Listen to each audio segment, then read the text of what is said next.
I can't believe it, you're going to pop. I mean, I know you're pregnant, but... Shireen and Kate have a last leisurely lunch while they have the chance, before Kate has her baby. We've got names, we're just not sure whether to do it in English or Arabic. Stu seems to like Joshua, or there's Jacob, or Idris, which is Muslim and Welsh. Prophet Idris. I think it's good to show that, you know, Islam isn't just an Arab thing as well. Because it's not, so why not? That's what I think. As long as the name hasn't got a bad meaning. Adam. Oh, Adam, yeah. How about Eve if it's a girl? That's nice, isn't it? Eve. It's common for new Muslims to change their names when they convert. I never changed my name. This is who I am. I think it's good for non-Muslims to see that you don't have to change who you are to become a Muslim. I'm still Jones and I'm Miss. We've done an Islamic marriage. Obviously that's not recognised under British law. So technically I'm still single. It's estimated there are about 50,000 Muslim converts in the UK, but it remains uncommon for converts to marry converts. I think because there's quite a limited pool in Wales. I mean, it's because the fact that, you know, the population's a lot smaller and the Muslim community is perhaps younger. Most converts I know are in mixed marriages similar to myself. And as a white couple, Kate and Stuart are even more of a rarity. But did you deliberately choose to marry someone from your own culture? No. It's the way it happened. I didn't have any preference. But you'll find when some women do become Muslim, they're like slapped up, aren't they? The fact that Omar was a convert was part of the attraction for Shireen. This person who was part of my faith but wasn't born into it, that was just very appealing. He's kind of cute, so I thought, why not? No, and you know, you'll do. Yeah, so you'll do. You know, and you know, his knowledge about Islam and what he knew about the faith, things I never knew. I never did try my best to be a good Muslim growing up. I took my faith for granted.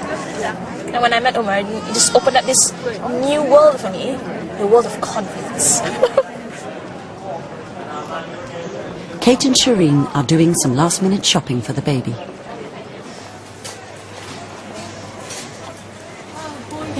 That's a real smaller size. Yeah. It's very weird to think of my Jonesy with a bump. Oh, with a baby. Yeah. It's going to probably be the first white Welsh Muslim baby in Wales. And I think it's very exciting. And sometimes, you know, us born Muslims, we might get possessive of our faith. But I think, you know, with Kate's baby, it's going to be like, you know, Islam is for everyone, you know. Could perhaps normalize Islam in Wales. Because the kid's going to go to school and people are going to ask him, you know, why aren't you eating school dinner which maybe has sausages or something. He said, oh no, because, you know, the kid's going to say, I'm a Muslim, I don't eat pork or something like that. And, you know, it could really change how his generation or her generation view Muslims. Yeah. Big responsibility, kiddo.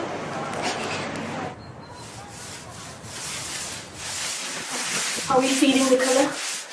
Better than blue. Anything is better than blue. We're trying to get a cream and brown look, I think, to the room. Our babies will be this colour.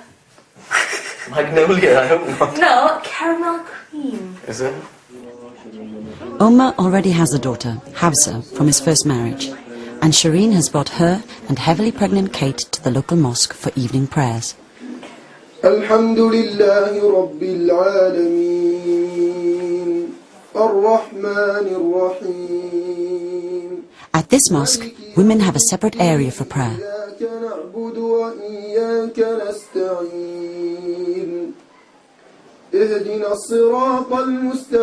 Sometimes you don't get sound system that works, you have no clue what's going on. And you just are waiting and waiting and waiting, and you know, it is a bit difficult, but you get used to it after a while. Allahu Akbar.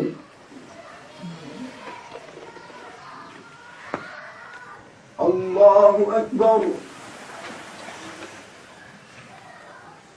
As it's Ramadan, verses of their holy book, the Quran, are recited daily. It's called one more pricing.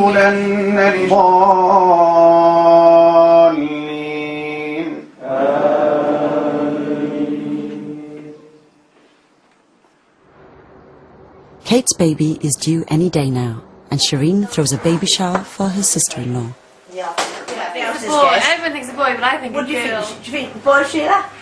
I said a boy. If her baby is a boy, he'll be circumcised, as is the custom. The procedure, although legal, is unregulated. The father of the child would do it if he knew how to do it, but it's not advisable, really, is it? No. You know? I mean, I really was like, oh my gosh, I've got to do this to my son. It was a real problem for me. But I actually watched the operation, you know, it's no big deal. For Omar and Stuart's mother, Barbara, all her sons are now Muslim, but she's still adjusting to the differences. I didn't realise your little boys had to be circumcised, but the Jews do, I knew that. Yeah. But there was a lot of Jewish people, and of course Catholics and Christians, but not, I didn't know anybody who was a Muslim then. When you came here, they're probably all down in Cardiff Bay. All the but Yemeni we moved to sailors, Swansea, so... The total Welsh Muslim population is about 22,000. Not all are immigrants. There's a recent trend of white Welsh women, like Kate, who are converting.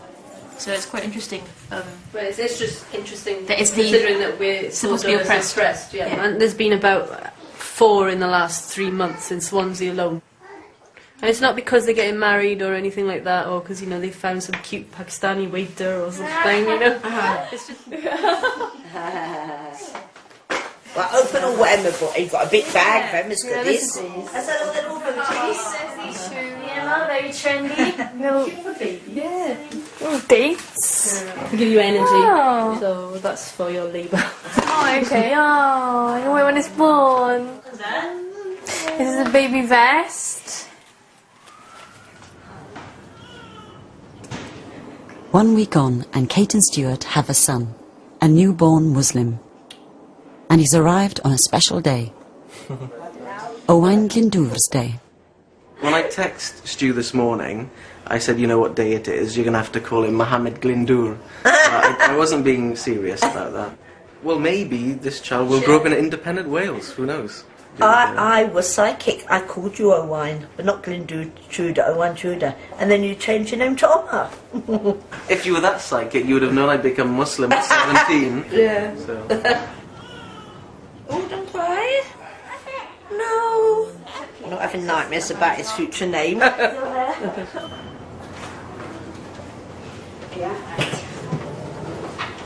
We chose Adam because Adam is known worldwide as like the first man on earth.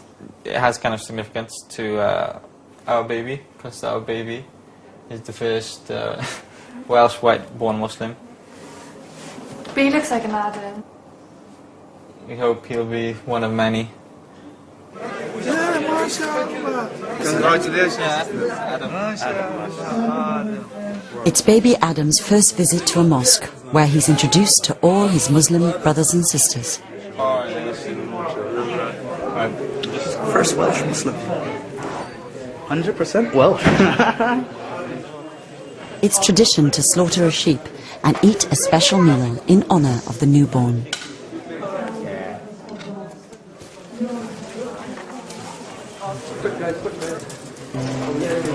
I'm Muslim wherever I go in the world, and I'm also Welsh wherever I go in the world. And this little one is, you know, also born Welsh and born Muslim from the start. So there's a line in the Mabinogion, which is a collection of stories from Welsh folklore and mythology, Afo Ben Byd Bont, which translates as, to be a leader, you need to be a bridge. Homegrown Muslims like Adam here will be able to bridge that gap, hopefully even better than we've done. So, no pressure, of course, on his little shoulders, but yeah, there's a lot of hope in, I think, the younger generation. We can't afford misunderstandings, and I think Muslims sort of living in the West are perhaps more of a resource than people realise. We can be part of the solution, not as most people think that we're part of the global problem.